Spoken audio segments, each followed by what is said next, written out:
Direct indirect, साथियों हम चर्चा करेंगे डाइन ग्रह पे। It means direct indirect. इसमें 3 पात्र रखे अपने, वैज्ञानिक, विमान और एलियंस। से अपन कहते हैं रिपोर्टिंग वर्ब। एक ये होता है जिसे कहते हैं रिपोर्टेड स्पीच। एक इसको जो जोड़ते हैं वो होता है। तो इसको अपने इसी प्रकार से 3 भागों में डिवाइड किया है। वैज्ञानिकों ने साथियों डाइन ग्रह की खोज की। इन्होंने रिपोर्ट विमान पर बैठे बैठे ये कहा कि हमने एलियन से स्पीच की। तो यहाँ कहने का मतलब रिपोर्ट विमान पे, मतलब रिपोर्टिंग वर्ब। जब भी रिपोर्टिंग वर्ब की बात करता हूँ मैं बात करूँगा विमान से। जब इन दोनों को जोड़ते हैं, यहाँ पे आप देख रहे हो, इन दोनों वाक्यों को जब अपन जोड़ते हैं, कोमा इन्वर्टेड कोमा को हटाते हैं, तब अपन चर्चा करेंगे एलियंस की। जब रिपोर्टेड स्पीच की बात होगी, मतलब स्पीच की, तो अपनी कहानी पहले बात करेंगे अपन रिपोर्टिंग वर्ब पे। इट मीन्स विमान की कहानी चलेगी। बैठने की शर्त है कि अकेले हो तो अकेले रहोगे। इट मीन्स जब विदाउट ऑब्जेक्ट आता है और असर्टिव वाक्य होते हैं तो अकेले हो तो अकेले रहोगे। इट मीन्स आपका यहाँ कहने का मतलब है, यदि यहाँ से है तो से जाएगा, सेज है तो से जाएगा, सेड है तो से जाएगा। अकेले हो तो अकेले, भी ऑब्जेक्ट नहीं है तो यहाँ विल से लिख दिया। इसका एक अपवाद भी है साथियों।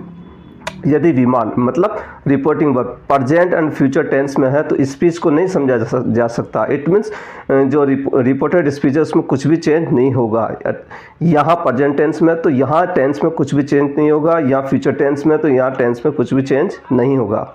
अगली, साथ जाओगे तो टेल करोगे। इट मीन्स साथ जाओगे तो बातचीत करोगे, मतलब विथ ऑब्जेक्ट आ जाता है। जब विथ ऑब्जेक्ट होता है तो टेल करना, मतलब सेज प्लस ऑब्जेक्ट आ गया तो टेल, सेज प्लस ऑब्जेक्ट आ गया टेल्स, और सेड प्लस ऑब्जेक्ट टोल्ड। यहाँ देखो साथियों, यहाँ ऑब्जेक्ट है तो अपन ने इसकी जगह क्या कर दिया, सेज की जगह क्या कर दिया, टेल्स। जब सेड की जगह अपन ने क्या कर दिया, टोल्ड।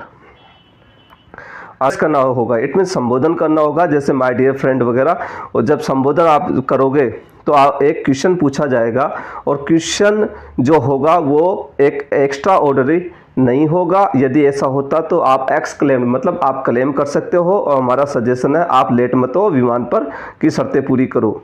तो संबोधन शब्द, जब भी संबोधन शब्द होते हैं, जैसे माय डियर फ्रेंड हो गया, brave sons of motherland, ladies and gentleman, ये शब्द होते हैं, तो आपको वहाँ क्या लगाना, एड्रेस लगाना है। जैसे कि यहाँ ये दे दिया लेडीज एंड जेंटलमैन, तो यहाँ आपको एड्रेस का यूज करना है, ठीक है। जब आस्क या एनक्वायर शब्द जो भी आएगा, दोनों में से कुछ भी हो सकता है। जब ये वाला क्वेश्चन आप मार्क्स आप देख लेते हैं, तो फिर क्वेश्चन में यहाँ जो सेड टू है इसकी जगह अपन क्या लिखेंगे, आस्क लिखेंगे। इट मीन्स एक्सक्लेमेट जो वाक्य होते हैं, विषयबोधक जो वाक्य होते हैं, उस पर क्लेम नहीं कर सकते हो। मतलब एक्सक्लेमेट विथ जो भी होता है, जैसे कि सेड होगा या जो होगा वो आएगा।